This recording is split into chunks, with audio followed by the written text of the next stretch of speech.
Ji thank you. सबसे पहले तो बोल का बहुत शुक्रिया कि पाकिस्तान के कौमी खेल हॉकी के लिए ये स्पेशली ग्राउंड में तशरीफ़ लाए। हॉकी जो है पाकिस्तान का कौमी खेल है और मैं अपने नाज़रीन आपके नाज़रीन को मैं ये भी बताता चलूँ कि पाकिस्तान स्टिल इस वक्त लीडिंग पोजीशन में है।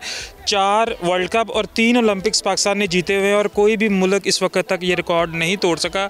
लेकिन पिछली कुछ दहाइयों से कुछ शॉर्टफॉल हैं, कुछ प्रॉब्लम्स हैं जिसकी वजह से ये खेल ज़वाल का शिकार है।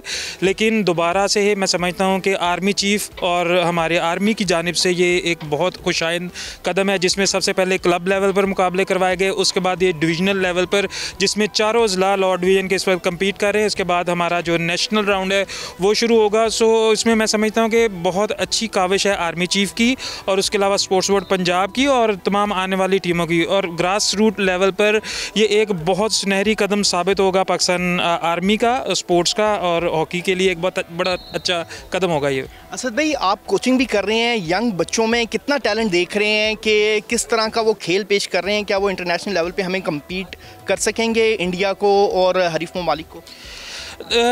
इसमें मैं इट्स टू अर्ली, लेकिन इसमें मैं समझता हूँ कि जो पाकिस्तान आर्मी की जो चैम्पियनशिप है, जो उन्होंने इसका फॉर्मेट बनाया है जिसमें 4 डिपार्टमेंट खिलाड़ियों को अलाउ किया और बाकी सारे खिलाड़ी 21 साल से अंडर 21 खिलाड़ी उन्होंने शामिल किए हैं। और मैं समझता हूँ इस वक्त शबाज सीनियर भी मौजूद हैं, बहुत सारे सिलेक्शन कमेटी मौजूद है और बहुत सारा टैलेंट इस वक्त नज़र आ रहा है जो कि क्लब लेवल से सामने आया है, इस वक्त डिवीजन लेवल पर। और एक मैं समझता हूँ कि बहुत एक अच्छी काविश है आर्मी की भी और स्पोर्ट्स बोर्ड पंजाब की भी।